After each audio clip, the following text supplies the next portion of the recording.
I am currently sick.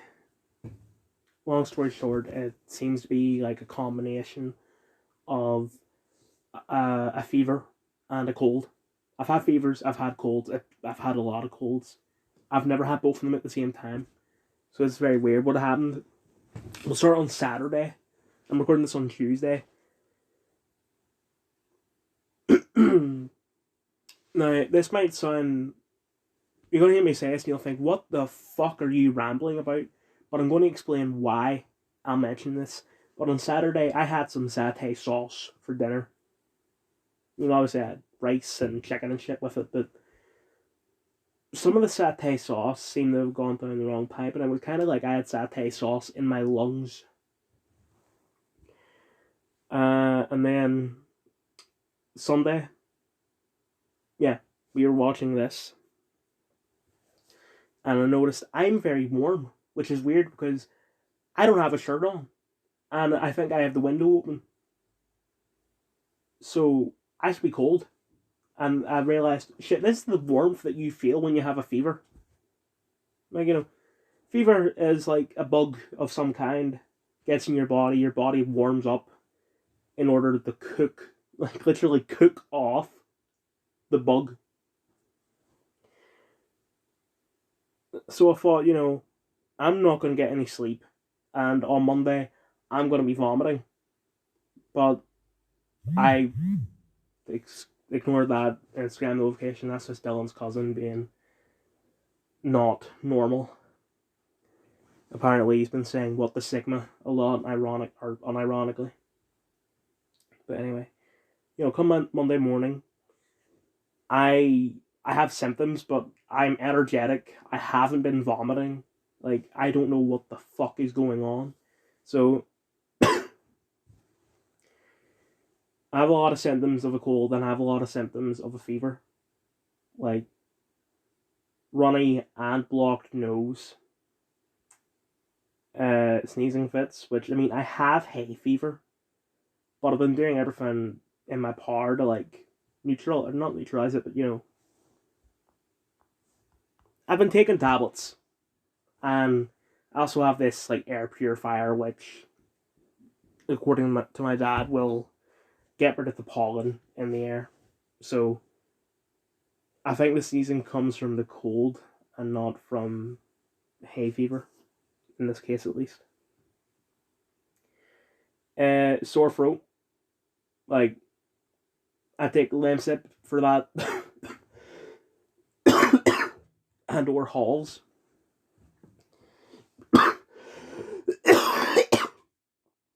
Oh, I really shouldn't be talking, but I just want to get this video out of the way. Because I keep, I'm going to forget and I just want to pile up and shit. Not that I'm watching much. Like, I want to get rid of this before I go anywhere. I haven't even gone to my granny's yet.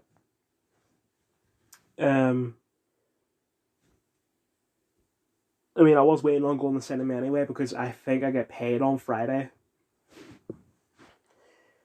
So,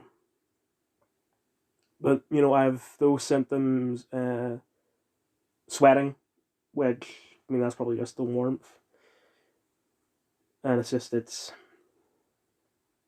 I've had worse, but I mean, I think I'd rather be vomiting because at least vomiting would get this out of me faster. Anyway, enough talk about the disgusting stuff. Rise of the Planet of the Apes, universally positive ratings. I watched on Disney Plus with Ginger and Bin Man. Ginger had seen it before, Bin Man hadn't. Andy Serkis, James Franco, Tom Felton, John Lithgow, Brian Cox, Tyler Labine.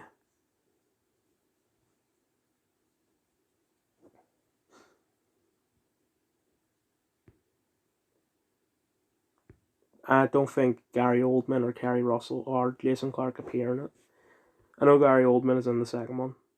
I also don't think that Judy Greer or Don Cheadle are in it. Anyway, I haven't seen any of the Planet of the Apes films before. I know of the twist ending of the original, where it turns out it's Earth. And I'm glad that they didn't go that way in this. I mean, there would have been people. This came out 43 years after the original. There would have been people who didn't know of the twist ending. So to them, it would have been like, holy shit, yeah. But then, they decided to have it known from the start, which I'm glad that they did. We got like halfway through the film before I was like, wait, they haven't like risen up yet. Like, what the fuck's going on? And then I realized that it's this entire film doesn't actually become Planet of the Apes. It's only in the second film that it becomes like that. And I'm kind of conflicted because one, it does seem like it's a bit of a sequel bait. But if they didn't make a sequel, they could have just like, it would have been open ended, and you could just be like, oh, the humans and the apes lived not happily ever after, but close enough to it. The reason why I wanted to watch this is because there's a new one coming out pretty soon, and I wanted to see if I like these first. I don't know if they're connected or not, but even if they're not, I still wanted to know if it's something that I would like. And it is. I did quite like it. Even though it's nothing at all like I thought it was going to be, I don't mind. It was done pretty well, even though it's Andy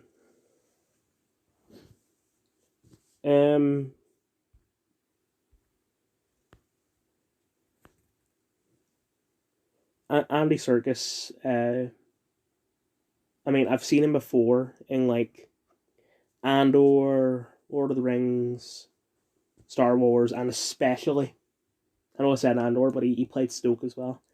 Especially the Luthor film. I think that film's underrated.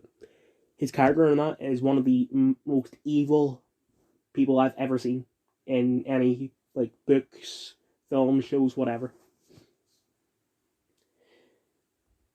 Despite the fact that he only says like 4 words in this entire film, his performance is great. Because he doesn't speak, he has to rely on facial expressions, and even though the CGI isn't the best, it is his performance is really good. James Franco, was weird seeing him in this. When I seen the Spider-Man trilogy, I didn't really know who he was, but since then I had seen his comedy roles, and going from that to this, it does seem quite weird. Tom Felton, I haven't seen the Harry Potter films in over 10, like, the last time I seen a Harry Potter film, with the exception of the Fantastic Beasts trilogy, was when the last one came out on DVD. So it's been a long time, but I do remember, well, from clips I've seen more recently, that Draco, like Tom Felton's character in this, is basically just Draco, only with a shitty American accent. John Lithgow, I quite like John Lithgow, but he's nothing special in this. Brian Cox, it was I found it pretty funny that it was in this, because I just see him as Logan Roy, although after what he said about Joaquin Phoenix's performance in Napoleon, and like, fuck you, Brian, but still was happy to see him in this. This guy, Jamie Harris, I don't know who this is, but anytime I looked at him, I always thought of Ben Stiller for some reason. I don't know why.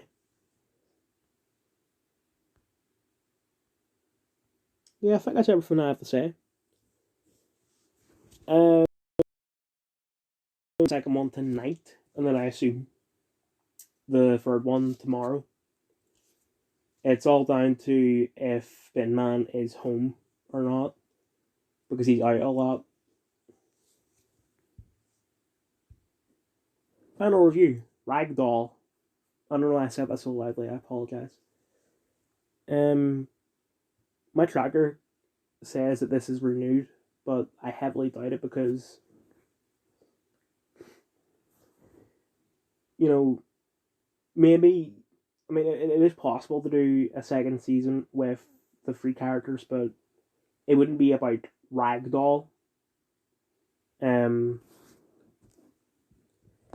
Also, like, no one watched it, and the people that did watch it didn't like it, other than me. If you want to split these people into two categories, you have people who read the original book and people who didn't read the original book. People who read the original book said that it isn't an accurate adaptation, which I don't know because I haven't read it. Usually I watch the adaptation and then I decide whether or not I want to read the book. You know, I didn't like Fellowship of the Ring, so actually I did read the book, but let's just say I didn't. But I like the Two Towers, so I will read the Two Towers book. Just for clarification, I gave Two Towers a second chance because I heard that's where the action picks up. Um,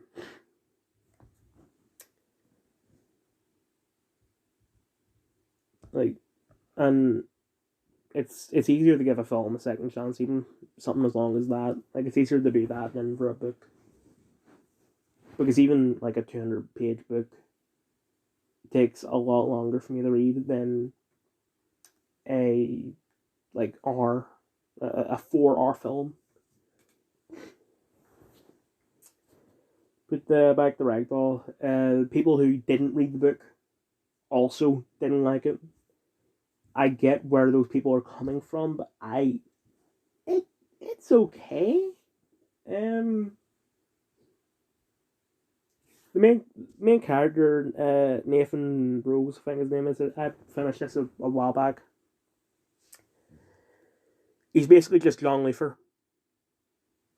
And as much as I want more Luther, it's just not the same. Um, like, you know, if they actually reboot it Luther, but they got someone other than Idris Elba, it wouldn't be the same.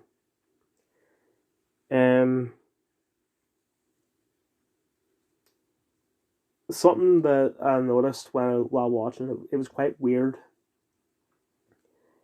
hearing an American in this. Like, I've seen American shows that have British people in it, but I haven't seen a British show with an American in it. So that was, I don't want to say jarring, but it was weird. Just something I'm not used to. Um,